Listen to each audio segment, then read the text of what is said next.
Last year, a small business owner in Texas walked into her bank to refinance her loan. The rate had jumped from 4% to 8%. She asked why. The banker said, "It's just the market." She nodded, signed the papers, and quietly laid off 2 employees the following month to cover the difference. She didn't know who raised her rate. She didn't know where that number came from. She didn't even know there was a market to blame. But there is. And it's not the stock market. It's not the Fed. It's not some billionaire pressing buttons in a glass tower. It's a $130 trillion market that most people have never once heard of. And it is silently writing the rules of your financial life right now. It set her loan rate. It sets your mortgage. It decides whether your job is safe next year. It has removed world leaders from power.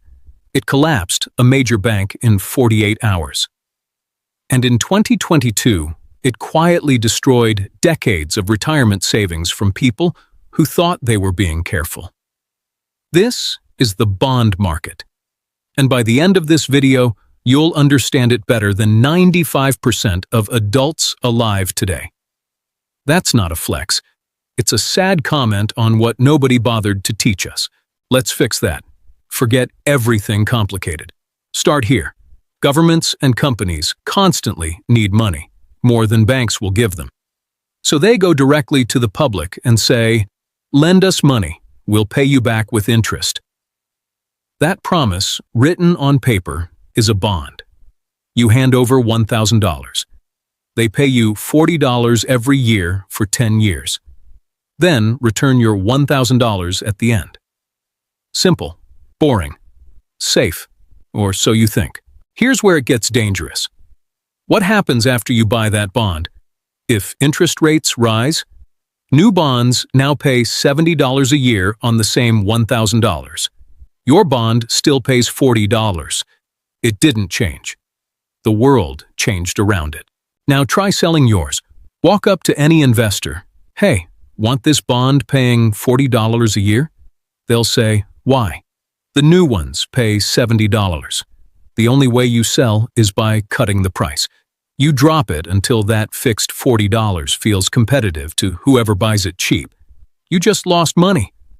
On the safe investment, that is the one rule. The only rule that matters today. Rates go up, bond prices go down. Rates go down, bond prices go up. Always. No exceptions. Every financial disaster I'm about to show you is just this one rule operating at a bigger and bigger scale. There's one bond yield you need to know, not because you'll ever buy it, but because it is embedded in almost every financial decision you make. The 10-year U.S. Treasury yield, currently sitting around 4.5%. Here's why that's your business. When a bank writes you a mortgage, it doesn't invent a rate. It looks at the 10-year Treasury and asks, why would we lend money to a stranger for 30 years when we can lend it to the U.S. government, risk-free, at 4.5%? The answer is, it won't, unless you pay a premium on top. So the bank takes 4.5%, adds roughly 2 points for the fact that you're a human who might lose your job, and that's your mortgage rate. In 2021, the 10-year dropped near 1%. Mortgages hit 2.65%, the lowest in recorded history. Home prices jumped nearly 20% in a single year. Then the 10-year climbed. Mortgages crossed 7%, then 8%. The housing market didn't freeze because people stopped wanting homes. It froze because the bond market changed the price of money. And it's not just mortgages, car loans, business loans, credit cards, the rate your city pays to build a school, the rate your employer pays to make payroll. All of it priced off treasuries. When yields rise, every borrower in the country feels it simultaneously. Companies that borrowed cheap at 3% in 2020 suddenly faced refinancing at 7 or 8%. When your interest bill doubles overnight, you don't write a complaint letter, you cut costs, which is the polite word for layoffs. A significant chunk of job losses in 2023 and 2024 had nothing to do with business performance. They were the bond market collecting its bill. Here's what every financial advisor, every retirement brochure, every target date fund has told you for 40 years. Stocks are risky. Bonds are safe. 60% stocks, 40% bonds. Sleep well. For most of modern history, basically true. Then came 2022. The Fed raised rates from near zero to over 4% in 9 months to fight inflation. The rule kicked in. Rates up. Bond prices down. The broadest U.S. bond index dropped to 13%. Its worst year ever, going back to 1976. Long-term government treasuries, the safest assets on the planet, lost nearly 40%. One researcher traced the records back further. What happened to long-term bonds in 2022 was the worst single year since 1754. Not 1954. 1754. Before the United States existed, the classic 60-40 retirement portfolio lost about 17%. Millions of retirees opened their statements and discovered the safe part of their portfolio was the thing doing the most damage. Were they lied to? Not exactly. They were given half the story. Here's the half nobody explained, a concept called duration. Duration is a number on every bond fund fact sheet. It tells you how much your bond drops for every 1-point rise in rates. Duration of 5, rates rise 1%. You lose 5%. Duration of 17, rates rise 1%. You lose 17%. In 2022, rates rose over 4 points. Grandma's safe bond fund moved like a speculative tech stock, without any of the upside or excitement. The retirees who got crushed weren't reckless. They just owned duration they didn't know they had. September 2022. The UK gets a new Prime Minister, Liz Truss. Within weeks, she announces $45 billion in unfunded tax cuts. Big number, no plan to pay for it. The bond market didn't hold a press conference. It didn't file a complaint. It just started selling. UK government bond yields spiked more than a full percentage point in 3 days. In bond terms, that is violent. That is a market screaming. That spike detonated strategies inside British pension funds. Funds were forced to sell bonds to raise cash. Selling pushed yields higher. Higher yields forced more selling. A self-reinforcing doom loop, with the entire British retirement system inside it. The Bank of England launched emergency bond buying operations. Officials later admitted some pension funds were hours from collapse. A British tabloid set up a live camera, a head of iceberg lettuce on one side, a photo of Truss on the other. The question, which one lasts longer? The lettuce won. Liz Truss resigned after 45 days, the shortest premiership in British history. Not removed by voters, not removed by her party initially. Removed by bond traders who looked at the math and said no. Political strategist James Carville once said he used to want to be reincarnated as the president or the pope. After watching the bond market operate, he changed his answer. He'd come back as the bond market. Because you can intimidate everybody. He wasn't joking. The largest borrower in human history is the United States government. Current balance, roughly $36 trillion. You've heard that number before. Easy to dismiss. So here's the one that actually lands. This year, the U.S. will spend over $1 trillion just on interest payments, not paying down debt, not building anything. Just the interest. The minimum payment on the national credit card. That number now exceeds the entire U.S. defense budget.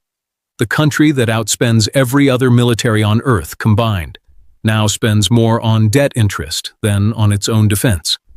And in May 2025, Moody's, the last major rating agency still giving America a perfect score, officially downgraded the United States.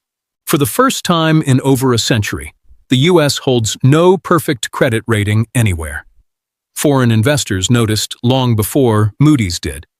Back in 2008, They held over half of all U.S. treasuries. Today, around 30%. China's holdings are at their lowest since 2008. When your biggest customers quietly head for the exit, you offer better terms to attract new ones. In bonds, better terms means higher yields. Higher yields mean higher mortgage rates, higher car loan rates, higher everything.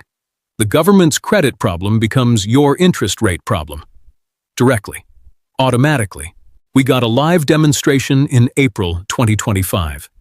After a chaotic tariff announcement, bond investors started dumping treasuries. Yields spiked hard. Within days, the administration reversed course, pausing the tariffs, with the president publicly saying the bond market was getting a little queasy. Read that again. The policy of the most powerful government on earth reversed in under a week. Not by Congress, not by elections, by bond traders hitting sell. Quick, honest note. I'm not a financial advisor. This isn't financial advice. This is what I wish someone had explained to me before I learned it through painful account statements. 1. Stop donating money to your bank. Average savings account pays 0.5%. 3-month Treasury bills currently pay around 4.5%. High-yield savings accounts sit right there with them. Same safety, 8 times the return. Your bank is counting on your inertia. Don't fund it. 2. Know what you actually own. An individual bond held to maturity gives you every payment, plus your full principal back. Rates can do whatever they want. A bond fund gets repriced every single day. When rates rise, the loss shows up on your statement and stays there. Neither is wrong. But one can hand you a minus sign on a safe investment, and you should know which one you own before that happens. 3. Check your duration. It's on your fund's fact sheet. Look it up this week. Short duration, small swings. Long duration, you're making a rate bet whether you meant to or not. 4. Bookmark the 10-year Treasury yield. When it rises fast, borrowing gets expensive everywhere. When it drops hard, the market is pricing in serious trouble ahead. It's the closest thing the economy has to a check engine light. Now you know what it means. Here's what I want you to sit with. You have been participating in the bond market your entire adult life. Every mortgage payment, every car loan, every dollar in your 401k's stable fund, every rent hike your landlord passed down to you. You were always in the game. You just never got handed the rule book. And there's an entire industry, banks, brokers, retirement product companies, perfectly comfortable keeping it that way. But now you know the one rule everything runs on. Rates up, prices down. You've watched it freeze a housing market, wipe out retirement accounts, take down a bank in 48 hours, fire a prime minister in 45 days, and flip the policy of the most powerful government on earth in under a week. Nobody called it boring afterward. You don't need to trade bonds. You don't need a finance degree. You just need to stop being the person at the table who doesn't know where that number came from, because the bond market is going to keep pricing your life, whether you're watching or not. The only question is whether you can read the price tag. If this video connected dots that felt scattered before, hit like. It's free, it's instant, and it's the only signal that tells the algorithm people actually want to understand their own money.